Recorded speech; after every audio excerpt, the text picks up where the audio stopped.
Thanks to the support of channel member Kieran Hodgkinson. I've had some clubs in some financial problems over the years on Football Manager. However, and LOLLUJO historians, feel free to correct me if I'm forgetting an instance where this has happened. I think this might be about to be the first time I've ever taken a club into administration. Hello and welcome to part 27 of Wembley to Wembley. I'm Kevin. Coming up on today's episode, I mean, we might go into administration today. With the huge debts that we've got, ongoing losses as well, the board would like to make it clear the serious financial state the club now finds itself in. The club is £36,000 in debt with losses of £13,500 last month. This is an unsustainable financial position, and if extra funds can't be found, then the prospect of the club entering administration in the near future is a real possibility. As you can see, they fixed it. Do you want to see how they fixed it? Our youth facilities have been sold. The decision has been made for the club to sell off the youth facilities in a bid to help the current financial situation. The board of directors only arrived at this decision after a great deal of discussion, will rely on rented alternatives for the time being until the situation improves enough to acquire new facilities. They've taken out a loan of £550,000 to basically cover the overdraft and help with running costs, and we've scrapped our youth setup. The board have decided to abandon the club's youth system and in a bid to cut costs. The directors announced that it had not been an easy decision, was only arrived at blah, blah, blah, blah, blah. The door's been left open to reinstate a youth system. However, should finances improve in the future, they've asked if I want to release all youth players and youth coaches at this time. I mean, if we don't have a youth setup, I guess we might as well. So we've released all of our youth players, all of our youth coaches, which does mean some name in the game channel members have gone. Ken Davenport is very unlucky to have been moved out. I mean, we've actually been using him. He'd played a couple of games. Rory Odo, who had been using this, I may not have thought this through. Can we re-sign him? Can we? Oh, this is. We might need to make him an actual player because he's been great this year. Let's get that gone. And Ken Davenport, who'd made it into the first team squad as well. Let's see if we can get him in. The rest of them, I think we probably just let them go. Oh, there you go. The board have blocked the departure of all of them because we can't afford. Wow. We couldn't even afford to release the youth players. Okay. But our youth staff are leaving as part of mutual terminations, so they can go. This is a mess. We are in a financial pickle with no youth system. We've also been selling players. I've never had this happen before. This is completely new territory for me. We have sold Don Franklin as well because he didn't fit into the system that we'd started using, so he's moved on. Some of the loans have returned to their parent club. I'm not entirely sure what happens from here. I guess we don't go into administration. There was a takeover that was this close to happening. I was under a transfer embargo for most of January, but that takeover fell through, which is what then led to this. You can see our finances are still insecure. The board are still looking to sell. The loan that we've just taken on is going to cost us £2,000 a month for the next 25 years. And then I guess if we check out our facilities, we now have no youth facilities, no academy coaching, no youth recruitment. So I guess that means we won't be bringing in youth intakes anymore, which I don't think I've ever had happen in Football Manager, ever. On top of all that, our form's been rubbish. I've finally done what I promised to do at the start of the season or the end of last season. The last two games, we've been playing the 4-2-3-1 control possession system that we've been using with East Fife over on Twitch and LOLLUJO 2. It actually led to us winning the Scottish Premiership with East Fife. So it's a system we know works, and it has turned results around a little bit after another 3 games without a win.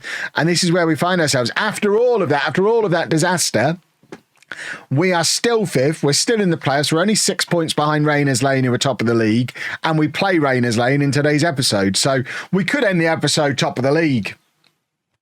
But at the moment, finances are a disaster and potentially only getting worse. And I need players, because having let a few of them go, we are a little weak in some areas, particularly defensive midfield. I can't believe we couldn't even release the youth players. We couldn't even afford to release the youth players. I mean, we still have an under-21 and an under-18 squad. I don't really understand how this is all going to follow through. I guess further developments as they happen. I feel like I'm doing breaking news here on the channel. Like I say, entirely new, uncharted territory for me. I have never had a club this close to administration, and I've never had the youth system scrapped before. I guess this is going to satisfy everyone in the comments section who's been telling me for ages to stop signing all the youth players. We're not going to have any to sign. We're now forced into just relying on non-league journeymen, I guess, because we're not going to have any... that was a striker I was trying to sign on loan. We're not going to have any youth players anymore. Well, let's go play Rayners Lane, and if anything else happens, I'll be sure to let you know about it. There you go. We've started repaying our loan. Are the youth team, I mean, do they still have fixtures? The under-18s still have fixtures to fulfill, but we don't now have a youth team manager. So my assistant manager is taking over looking after the... So we've just sacked the youth team staff, basically, but nothing else has changed. I guess at the end of the season, the youth team folds. I don't know if we're going to have a youth intake this year. We've already had the youth intake preview.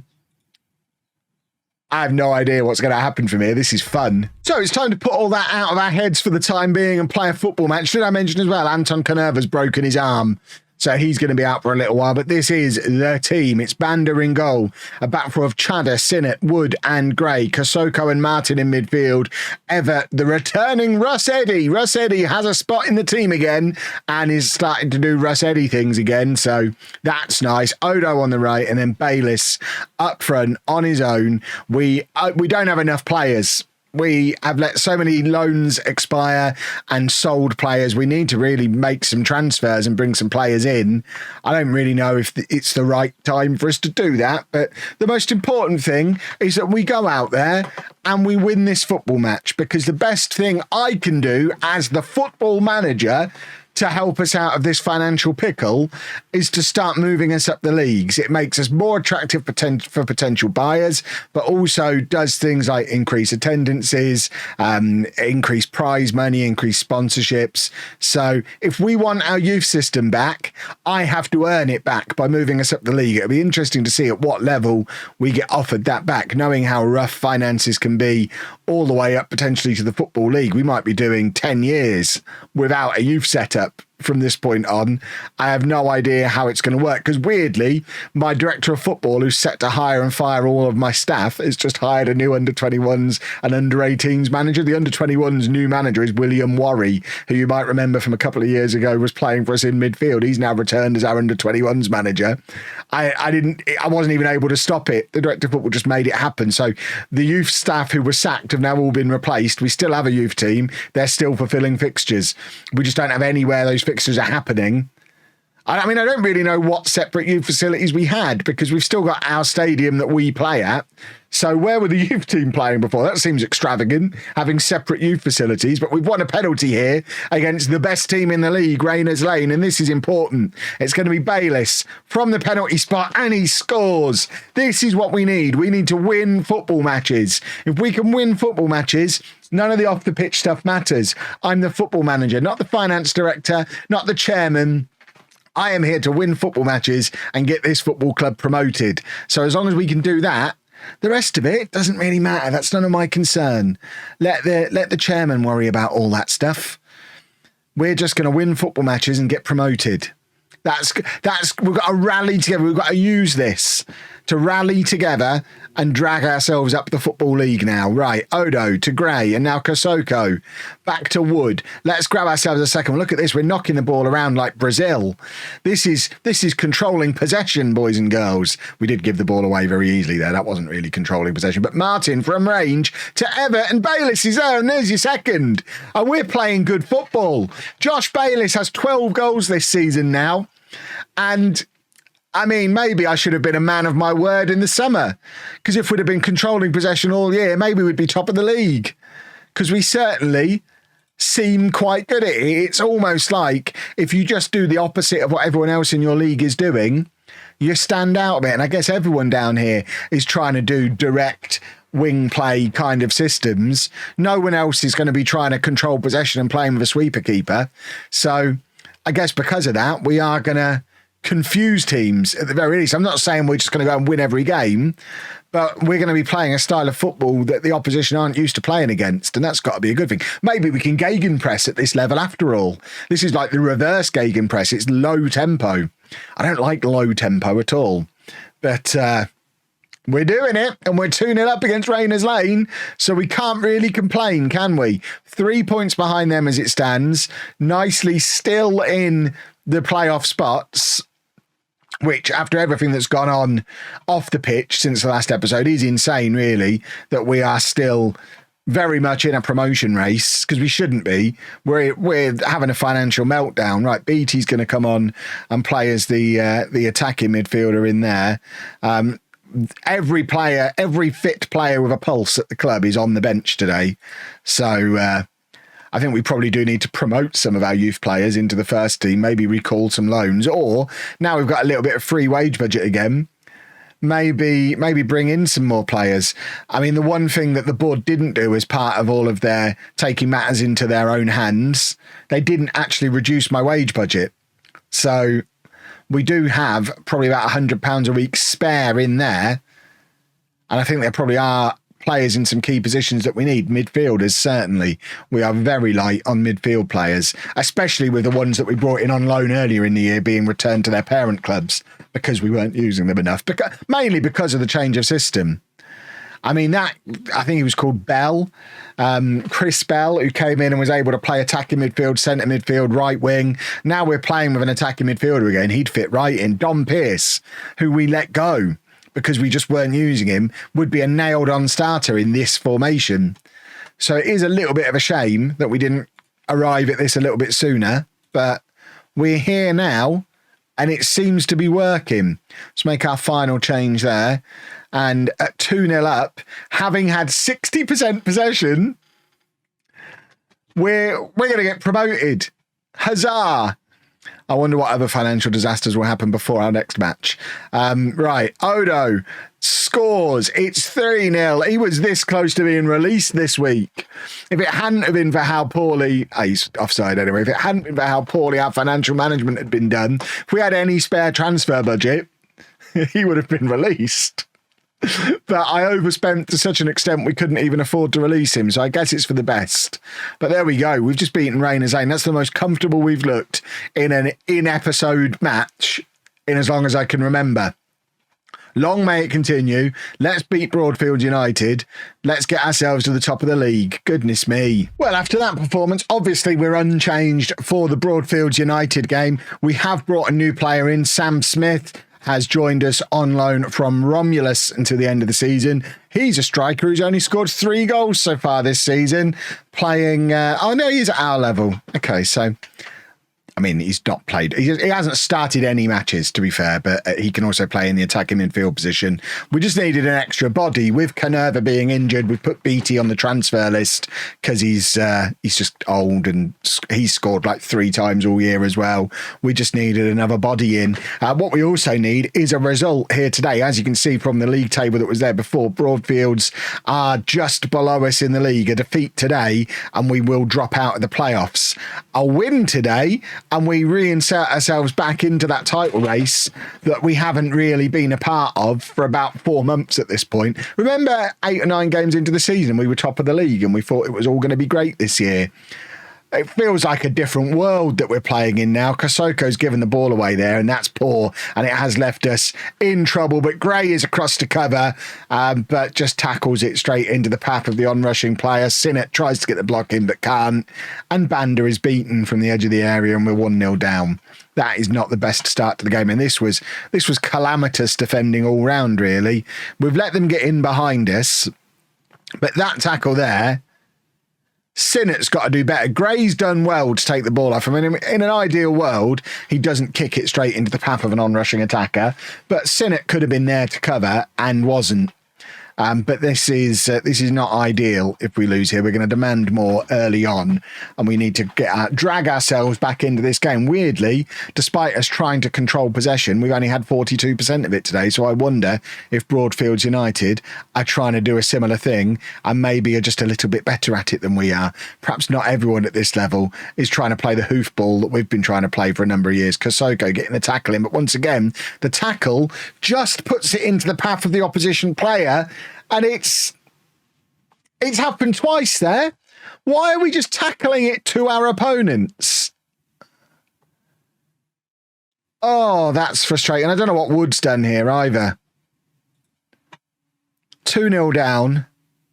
39% possession for a team who are trying to pass the ball is not great. I'm berating them.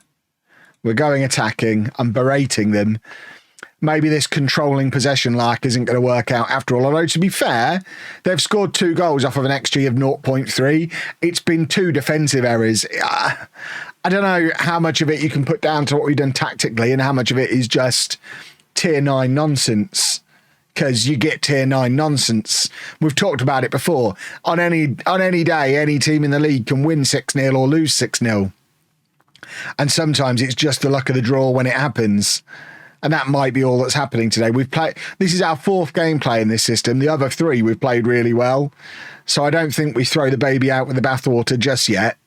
We were great against Rayners Lane, but this has been poor so far today. Kosoko doing good work in midfield. Now he just needs to find a red shirt. He gives it to Martin. Martin runs into trouble though, but then plays a beautiful pass to Odo, and that's a goal back before half-time. And that was some nice football. Their goalkeeper's not very happy about it, but Odo doing very well, scoring the goal. He almost scored in the last game, but it was disallowed for offside.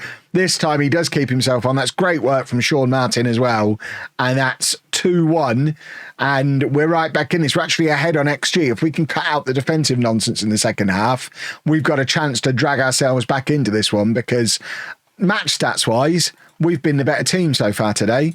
So let's offer some encouragement and hope that we can drag ourselves back into the game. Cross from deep.